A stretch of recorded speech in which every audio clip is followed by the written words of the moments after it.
함께 따라서 하시겠습니다. 믿으면 하나님의 영광을 보리라. 한 번 더 따라서 하시겠습니다. 믿으면 하나님의 영광을 보리라.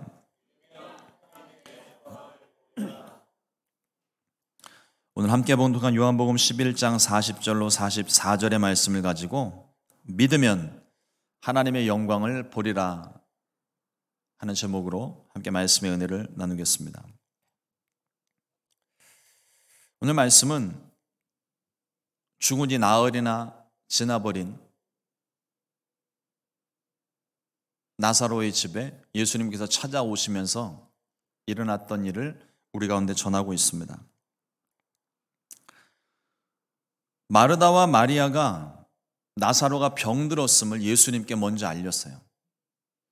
이유는 예수님께서 속히 오셔서 나사로의 병을 고쳐주십사 요청을 했습니다. 하지만 무슨 이유였는지 주님은 오시지 않았고 나사로는 결국 죽음을 맞았습니다. 나흘이 지난 다음에 그제서야 예수님이 도착하셨어요. 그 예수님을 바라본 마르다의 첫 말이 무엇이었냐면, 주님이 여기 계셨다면 우리 오빠는 죽지 않았을 겁니다. 주님이 무엇이든지 하나님께 구하시면 하나님이 응답해 주셨잖아요. 따지듯이 묻고 있는 거죠. 왜 오시지 않았습니까? 벌써 며칠 전에 예수님께 우리 오빠가 병들었음을 알렸는데 그때 주님이 오셨다면 우리 오빠가 죽지 않았을 텐데요. 굉장히 서운한 말을 하고 있는 거죠. 마르다는 그 슬픔을 이기지 못하고 예수님을 붙잡고 통곡을 하고 있습니다. 근데 예수님께서 대답하신 말씀이 내 오라비가 다시 살아날 것이다.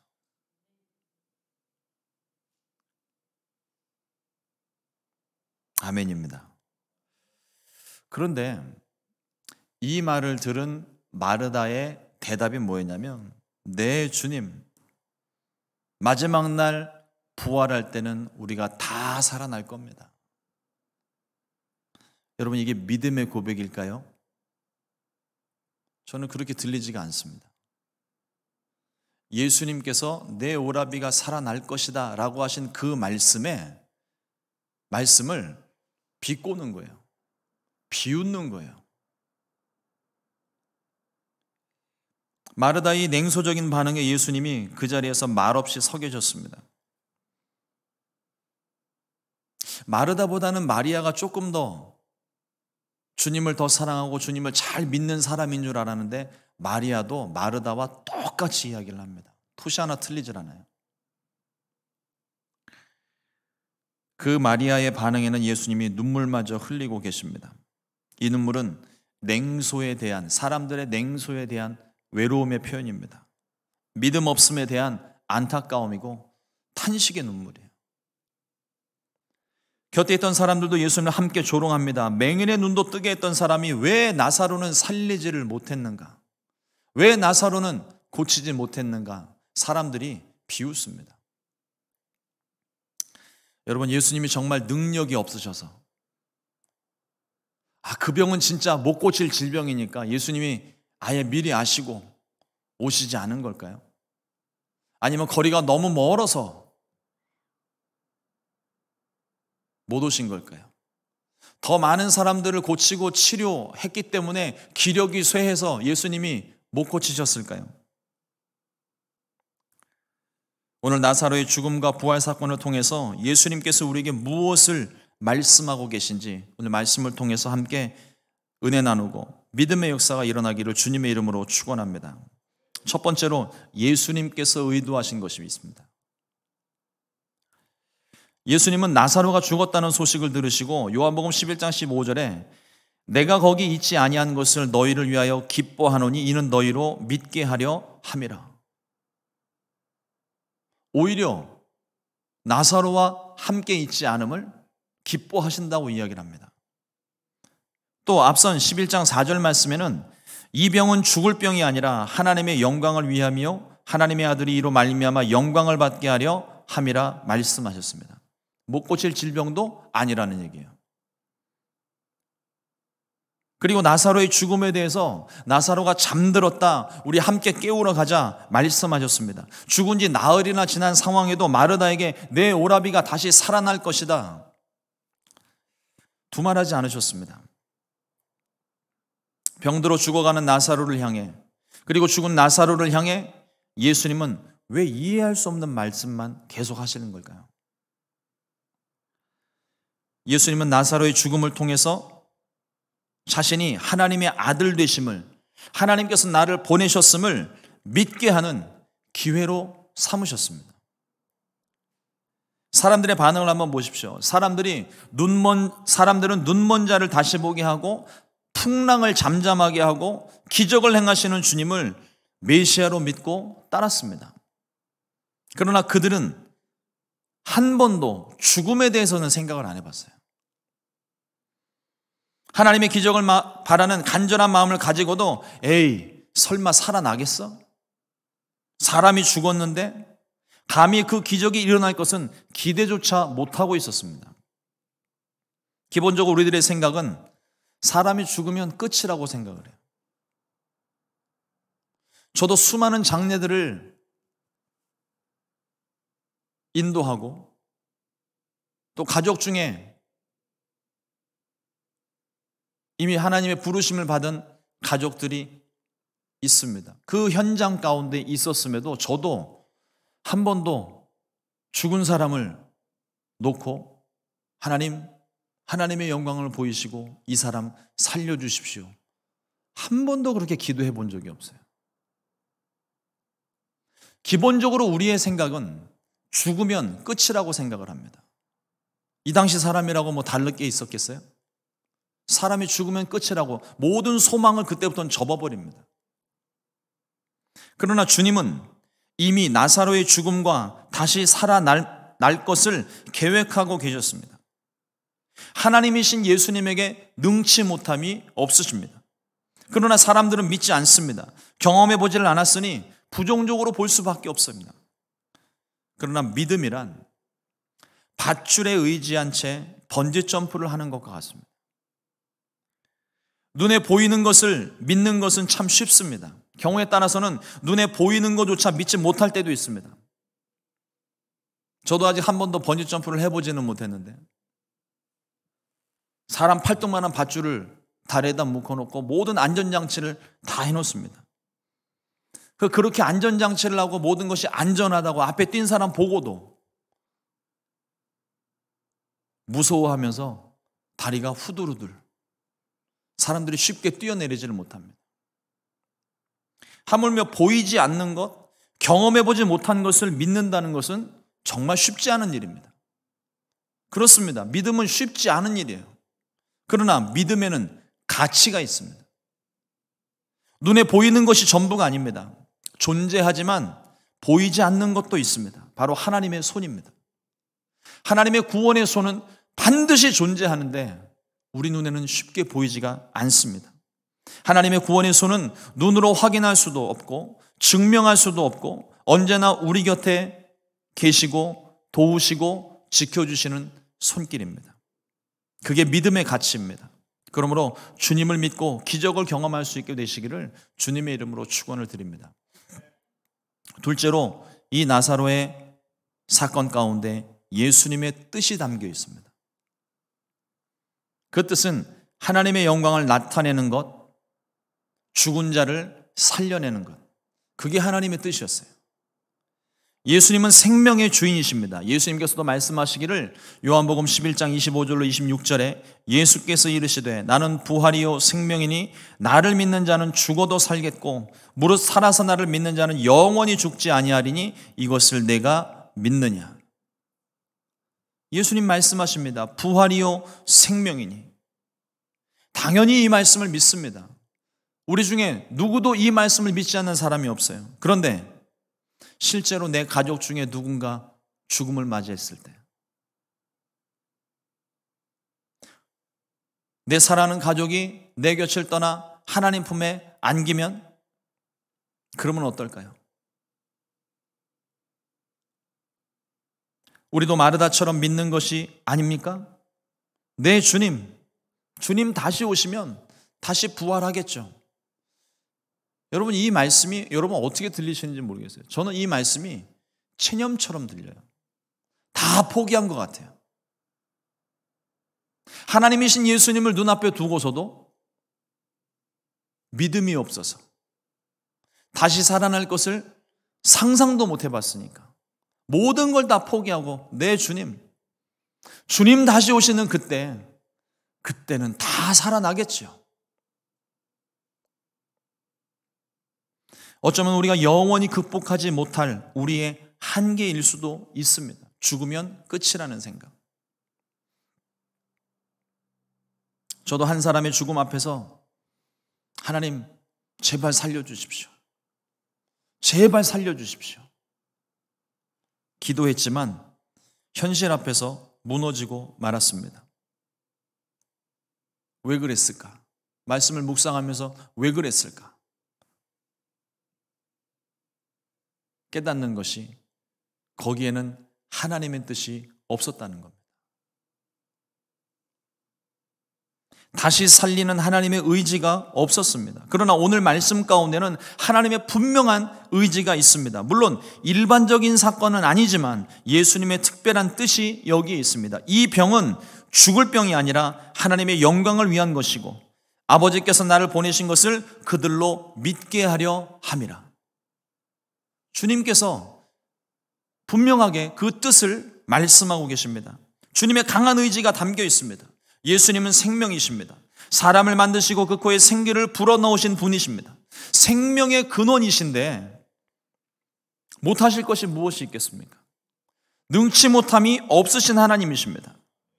예수님은 생명이시고 능력이 많으시며 살릴 의지도 있으셨습니다.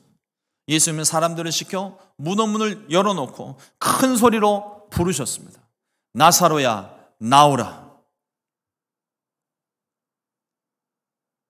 사람들이 보고도 믿지 못할 일이 눈앞에 펼쳐졌습니다. 수건을 동인 채로 나사로가 걸어 나오는 거예요. 기적을 보았습니다. 주변에서 아무리 비아냥거리고 조롱하고 무시해도 예수님은 주저함이 없으셨습니다. 도리어 믿지 못하는 그들을 바라보시고 눈물을 흘리시고 탄식하셨습니다. 나사로의 죽음 때문에 흘리는 눈물이 아니라 그들이 믿지 못함에 대한 안타까운 눈물입니다. 이 생명의 주인 되신 예수님께서, 죽은 나사로를 살리신 예수님께서 우리와 함께 하십니다. 세상 끝날까지 나와 함께 하신다고 약속하셨고 오늘도 우리와 함께 하고 계십니다. 근데 우리는 무엇이 두려운 걸까요? 주변 사람들의 시선이 두렵습니까? 아니면 사람들의 손가락질이 두렵습니까? 근데 반대로 한번 생각해 보세요. 하나님이 나와 함께 하시는데 사람들의 시선은 두려운데 하나님의 시선은 두렵지 않습니까? 하나님의 경고는 무섭지 않습니까? 우리 주님은 사람들의 멸시와 천대, 비난과 저주 가운데도 아랑곳하지 않으시고 나사로를 살려내셨고 우리를 살리셨습니다. 우리를 대신하여 십자가를 짊어지고 갈보리 고난의 언덕길을 오르셨습니다. 그런 분이라면, 나를 위해 기꺼이 자신을 희생하신, 내어주신 그런 분이시라면 우리가 기꺼이 주님을 따를만 하지 않습니까? 우리가 목숨을 걸고 주님을 믿을만 하지 않습니까? 주님이 나를 구원하시고 살리시고 치료하시고 일으키시는 분임을 믿고 날마다 그 생명길 가운데로 나아가게 되시기를 주님의 이름으로 축원을 드립니다. 셋째로, 내가 믿으면 하나님의 영광을 보리라 말씀하십니다. 나사로를 살리신 이 부활 사건을 보면서 참 우리 주님 대단하시다, 위대하시다, 멋지시다는 생각이 듭니다. 오늘 말씀을 가만히 보면서 저에게 주셨던 말씀이 무엇이냐면, 믿음은 이런 거야. 믿음이란 게 이런 거야. 하시면서 저에게 말씀을 하시는 것 같아요. 보란듯이 기적을 우리에게 보여주셨습니다. 그러면서 오늘 우리가 함께 봉독한 말씀이 나를 강하게 사로잡습니다. 내가 믿으면 하나님의 영광을 보리라. 믿습니다. 아멘입니다. 우리가 믿으면 하나님의 영광을 볼 수 있습니다.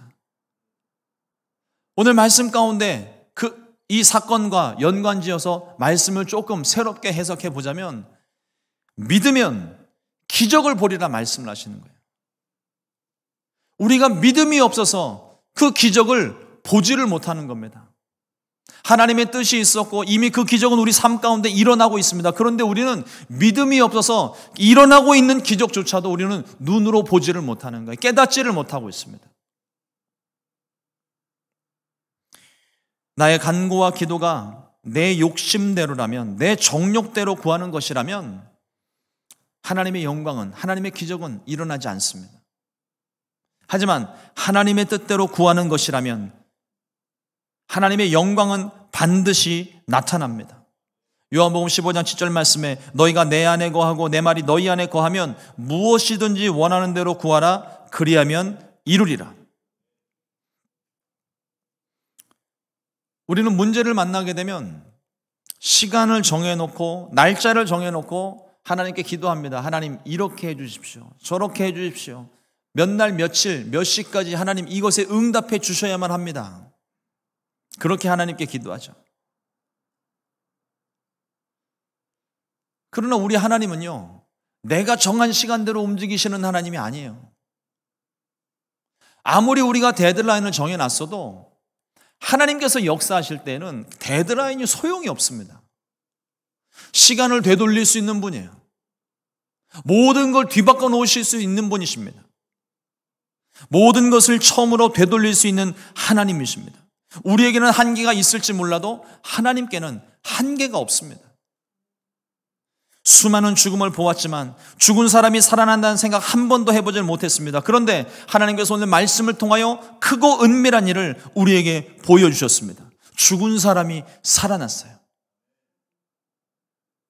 의사가 잘못 오진을 해가지고 사망 선고를 했다가 잠깐 몇 시간 있다가 살아나는 것이 아닙니다. 죽은 지 나흘이나 지났어요. 시체 썩은 냄새가 나는 상황입니다.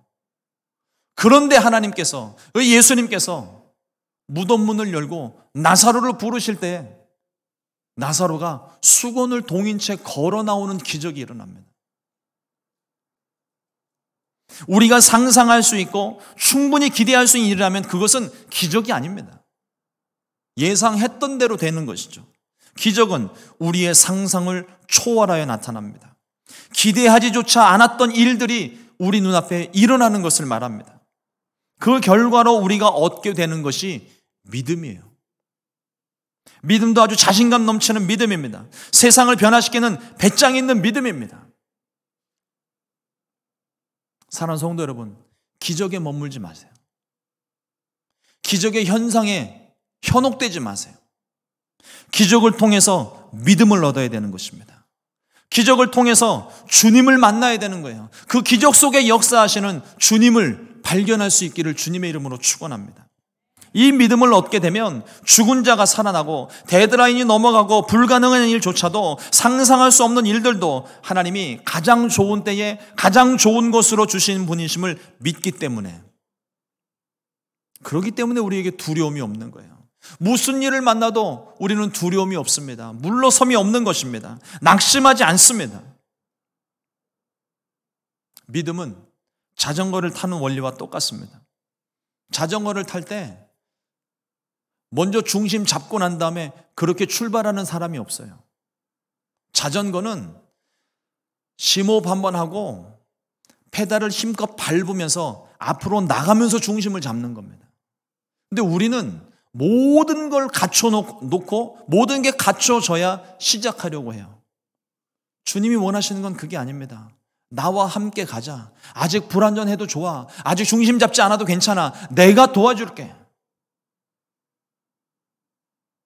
주님이 우리에게 말씀하시는 믿음이 바로 이런 믿음입니다. 내가 지금 불완전하지만, 내가 아직 모자라지만, 내가 연약하지만, 아직 준비되지 않았지만, 그러나 주님이 나와 함께 하심을 믿고 믿음으로 한 걸음을 내딛는 거예요.